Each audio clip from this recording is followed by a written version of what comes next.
Obviamente ayer en la Junta de Portavoces, después de un duro debate, ganó la mayoría. Fuimos solamente dos bancadas que nos opusimos a esta medida. Pero creo yo que lo que ha hecho el congresista Remarachín, como él mismo lo ha expresado, es de manera individual y personal, no cuenta con el respaldo de nuestra bancada, pero nosotros tampoco estamos de acuerdo con una medida casi draconiana como la que se quiere establecer para suspenderlo por 120 días. Si nosotros analizamos, Julio, cómo se desenvolvieron los hechos, vamos a ver que él levantó el cartel al finalizar ya el mensaje a la nación del presidente Ollanta-Humala. Es decir, él en ningún momento ha interrumpido al presidente de la República y por lo tanto no cabe la comparación como otros lo quieren hacer con lo que sucedió con la congresista Marta Chávez. Es decir, ayer el único argumento que había para buscar la sanción de Jorge Remarachín era equiparar lo que había hecho la señora Marta Chávez con lo que habría hecho el congresista Jorge Remarachín. Ahora, pero entonces se reconoce que ha cometido una falta, ¿no? Que Bueno, ha cometido un hecho indebido. Nosotros como bancada seguimos sosteniendo de que él ha expresado una voluntad, un pensamiento. Según el mandato de la Constitución, los congresistas tenemos tres mandatos fundamentales: legislar, fiscalizar y representar. Lo que él ha hecho es expresar un pensamiento, una voluntad que no es muy minoritaria en el país, ojo. Entonces, lo que a él se le quiere castigar fundamentalmente es por haber hecho una expresión. Y yo considero, no estoy de acuerdo con lo que él ha hecho, no estoy de acuerdo, pero sin embargo, lo que sí yo tampoco puedo estar de acuerdo es que porque es expresar una manera de pensar se le quiera suspender. ¿Pero fue la forma? ¿Es correcta la forma que hizo de tener un cartel, levantarlo al término del discurso del presidente, pararse en la puerta del ingreso del Congreso haciendo viva voz? Es un acto, un tema político, y por un tema político no se le puede castigar a alguien. Hay que entender de que él en ningún momento de su actuación ofendió al presidente de la República. En ningún momento él ha interrumpido la sesión solemne. En ningún momento él ha faltado a toda la representación nacional. Por lo tanto, yo creo de que aquí hay una decisión un poco errada, un poco equivocada, porque no podemos nosotros pretender sancionar a un congresista por la manera como se expresa. A lo largo de la historia del Congreso de la República hemos visto que siempre han existido este tipo de gestos. Hay personas que incluso han llevado ollas vacías, canastas vacías, carteles. Pero no ha habido una sesión solemne como la que se dio, ¿no? Sí han habido sesiones solemnes en muchos casos de la historia. Y por lo tanto yo creo que es un grave error que estaríamos cometiendo. Incluso yo le advertí al presidente del Congreso, Freddy Otárola, que él estaría induciendo a un grave error también al Congreso al pretender convocar un pleno extraordinario. Ahora, bueno, este es un hecho singular. ¿Qué sucede, en todo caso, a nivel de bancada? ¿Ustedes no avalan lo que hizo? ¿De alguna u otra forma consideran que debe haber una llamada de atención? ¿Debe haber alguna consecuencia de lo que...? Si cabe una llamada de atención, habría que dar una llamada de atención. Pero de ahí pretender suspenderlo por 120 días. Incluso hubo un congresista muy apasionado, muy efusivo, que se olvidó de que el reglamento establece como una pena máxima los 120 días. Él dijo 180 días, otro dijo 200 días. O sea que no lo están viendo de manera objetiva, sino prácticamente como una revancha política. Entonces podemos coincidir en que necesariamente debería haber una sanción. No necesariamente la sanción máxima que establece 120 días. Yo pienso además que ya un gran sector de la población peruana, yo creo que ya le han llamado la atención. Lo que pasa es que eso sembraría un antecedente también para que no se repita, ¿no? Eso es lo que manifiesta Freddy Otárola, pero el Congreso de la República hay que entenderlo que es una casa política, hay gestos políticos. Yo también, cuando el día que hubo el tema de la elección del presidente de esta comisión directiva, yo también levanté un cartel en plena pero esa es parte del debate político, o sea, ahí es válido, pero en una sesión solemne... Pero ojo, ya había concluido la sesión solemne. El presidente de la República ya había concluido su discurso. El presidente de la República se prestaba a retirarse y por lo tanto no le faltó respeto. Ahí yo creo que hay una percepción equivocada por ciertos sectores del Congreso que pretenden incluso equiparar a lo que hizo la congresista Marta Chávez con lo que hoy está ocurriendo con Jorge Remanachín. Bueno, ustedes deben haber conversado con Jorge Remanachín, ¿no? ¿Él les ha expresado por qué hizo eso? Bueno, nosotros desconocíamos lo que él iba a hacer, incluso él mismo reconoce que ha sido una actitud netamente personal e individual.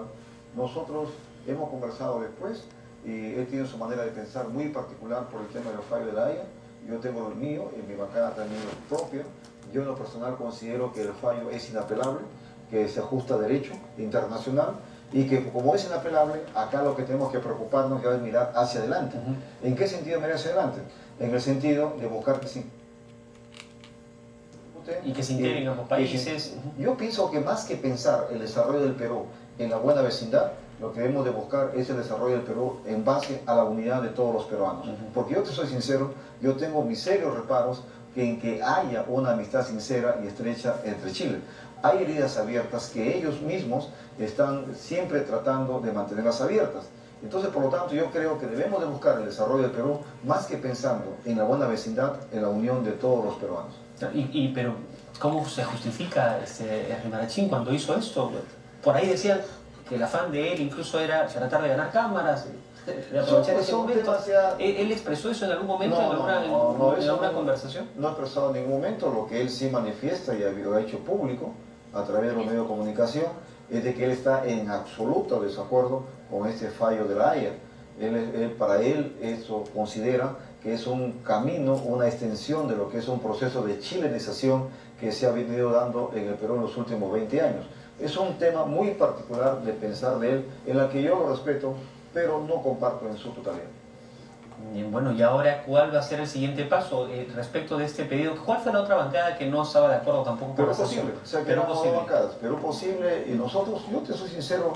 No estaban de acuerdo con la sanción de 120 días, pero sí creo que coincidimos en que estaban de acuerdo en que hay algún tipo de llamada de atención, de amonestación, nada. No hacer absolutamente nada. No absolutamente nada. Entonces... Ahora, hay la indicación de que podría llamarse a una comisión, o perdón, al Parlamento, a un pleno extraordinario. Eso es lo que ayer se ha quedado en suspenso. Ya es potestad de la mesa directiva y del presidente del Congreso hacer ese pleno extraordinario. ¿Solo para ver este caso? Ese es el tema. Ese es el tema, Julio. Entonces, no podemos nosotros convocar a un pleno extraordinario para cortarle la cabeza a un congresista. La Junta de Portavoces ya ha hecho ese pedido, o sea, oficialmente ya se lo ha requerido a la mesa directiva. No, la Junta de Portavoces lo único que hacemos, es potestad nuestro, es precisamente aprobar, solicitar una suspensión.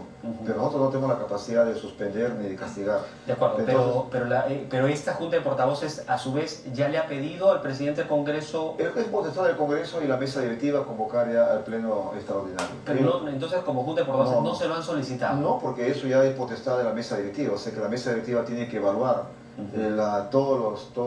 si es conveniente o no es conveniente. Porque yo considero que no es conveniente porque vamos a abrir heridas mucho más dentro del pleno extraordinario. Hay temas pendientes. Incluso nosotros hemos dicho ayer al presidente y a los señores de la bancada fujimorista que hay muchos temas pendientes en los que no se han visto como deberían de verse. Y, por ejemplo, revisar la actitud de la propia Comisión de Ética, que simplemente actúa de manera total y absolutamente parcializada. Es decir, se le abre un proceso de investigación de oficio o casi de oficio a personas que no son de su entorno. Por ejemplo, al congresista Alejandro Llovera, por una denuncia periodística, se le aperturó un proceso de investigación cuando a él se le acusaba de que le estaba pidiendo préstamos a nombre de sus trabajadores. Y en la Comisión de Ética eso totalmente quedó claro que no ha ocurrido. Pero sin embargo, el presidente de la Comisión de Ética, con todo... Pero si hay una denuncia periodística y la Comisión de Ética puede investigar, ¿por qué no hacerlo? Estoy de acuerdo. ¿Por qué no hacerlo? Pero eso que sea para todos. Pero luego cuando ocurre la denuncia contra el señor Fujimori, Kenji Fujimori y Julio Gagón, por mayoría, y orientando la votación del congresista Alay, presidente de la Comisión de Ética, dice no, eso no, ni siquiera que se investigue. Pero sí el otro, ahí se investigue. El tema relacionado con el señor Reatigui, que incluso apareció una denuncia periodística que habrían fraguado facturas para el tema del alquiler de una camioneta, dijo no, que no se investigue. El tema de la señora Cecilia Chacón, que casos similares a otro congresista se las ha suspendido por haber puesto información no adecuada dentro de su hoja de vida al momento de postular al Congreso de la República, tampoco le abrió ningún proceso de investigación.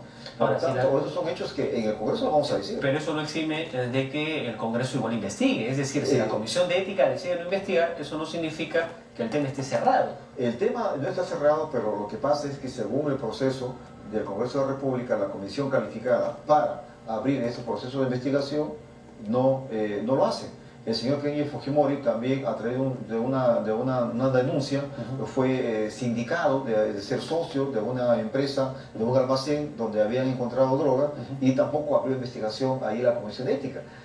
Entonces es un absurdo lo que claro, pero ¿qué se puede hacer en esos casos? Es decir, la Junta de Portavoces, por ejemplo, como están haciendo en el caso de Remanachín, no pueden proponer que se debata ante el Parlamento la conformación de una comisión especial que investigue estos casos, ya que Ética no lo quiere hacer. Eso fue lo que yo ayer propuse, eso fue lo que nosotros como bancada hemos planteado a lo largo y ancho de estos últimos años. ¿Y ayer en la reunión que tuvieron propuso eso? He propuesto incluso el tema de la señora Cilia Chacón. La señora Cilia Chacón tiene que aclararse ya. Hay un gran sector de la población que está postergando.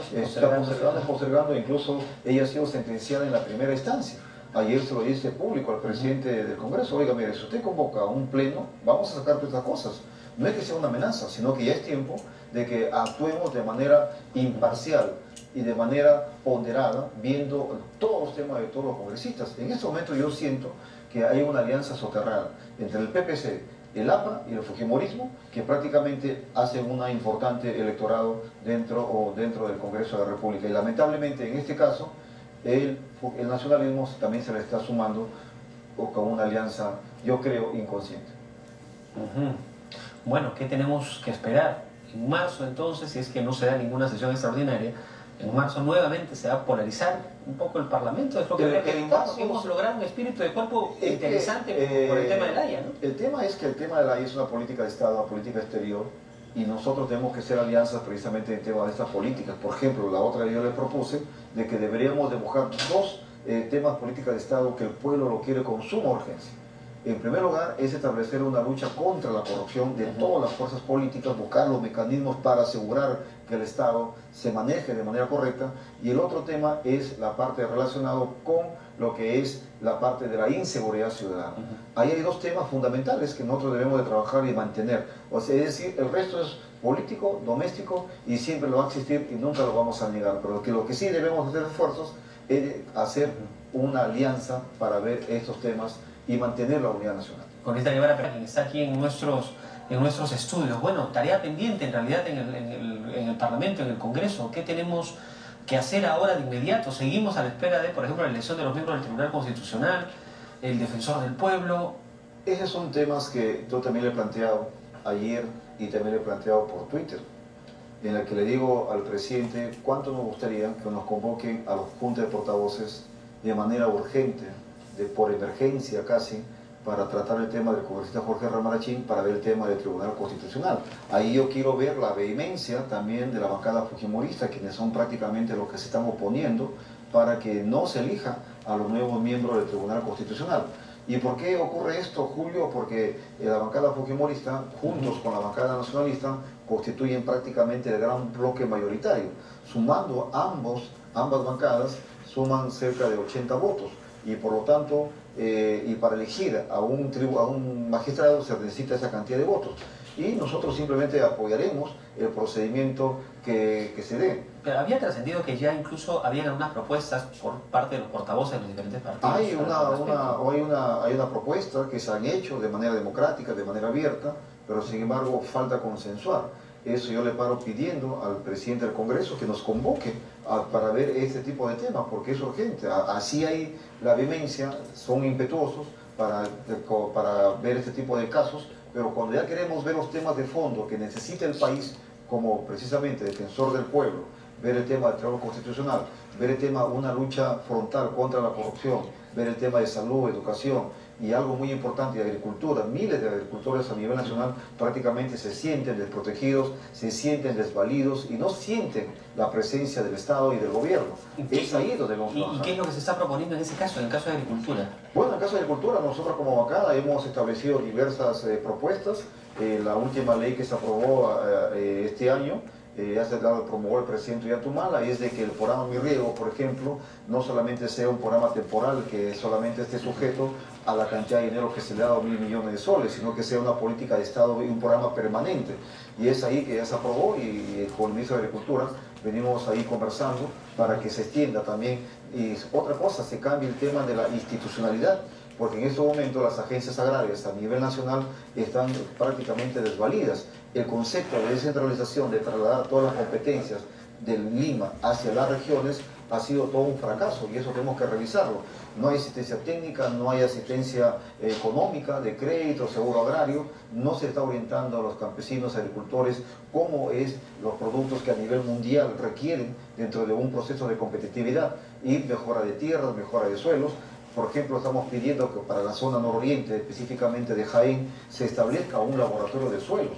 Y también le estamos pidiendo al señor ministro de Agricultura que con una política nacional se establezca el Instituto Nacional del Agua.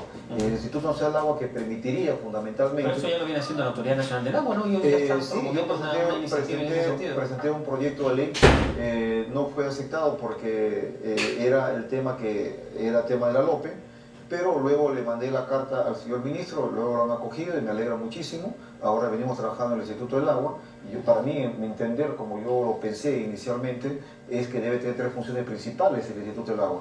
Un tema que debe tener un tema de investigación, que se investigue el manejo del agua, hacer inventarios, y el otro tema, y también que se haga un proceso de investigación, por ejemplo, ver los ecosistemas frágiles, los glaciares, los bosques secos, ver el tema de las cuencas, ver el tema de las técnicas de irrigación, ya sea por goteo o sea por aspersión, y ver cómo practicar un tema de canales y represas. Y por otro lado también ver el tema de la capacitación y un laboratorio del agua nacional. En estos momentos el Estado, el gobierno no existe o no tiene un laboratorio del agua. Congresista Guevara, vamos a programar una reunión para tocar ese tema específicamente de la agricultura, a ver si lo desarrollamos con un poquito más de extensión. Bueno, me parece bien, yo que no soy ingeniero agrónomo, pero yo vengo de Jaén. Sería interesante, claro, sería interesante recoger incluso parte de algunos especialistas para que nos den más aportes y cómo ponemos en valor los recursos hídricos que son abundantes en ciertas zonas y escasos en otras en nuestro país. Y lo que pasa es que falta una política hídrica, si bien es cierto la ley de recursos hídricos así lo mantiene, pero por ejemplo no estamos descuidando el manejo de las cuencas de manera adecuada. El presidente de Belaúnde en su momento creó el famoso Prodamash, el Programa Nacional de Cuencas Hidrográficas. Ahora no existe, prácticamente está disminuido, pero el desarrollo del Perú debe ser por cuencas, por una sencilla razón. Una sencilla razón, ¿sabes por qué? Porque la geografía es la que manda y los valles interandinos se desarrollan en base a las cuencas. Si nosotros nos olvidamos de las cuencas, no estamos logrando. Y es un desarrollo integral en la que tiene que ver el tema de la política forestal, el tema de la política agraria, la política ganadera, y también ahí ver el tema de ambiental y el tema de la política minera, es decir, si es posible darse dentro de un ordenamiento territorial. El ordenamiento territorial, ley que también propusimos, ya lo hemos propuesto en el la zonificación económicamente activa, en fin, en realidad hay todo un proceso. Y eso es, Julio, lo que debemos ver en el Congreso. Eso es lo que debemos de ver. Yo hasta ahora he presentado 70 proyectos de ley, incluso esta semana presento 2 más, pero que van con el meollo del asunto.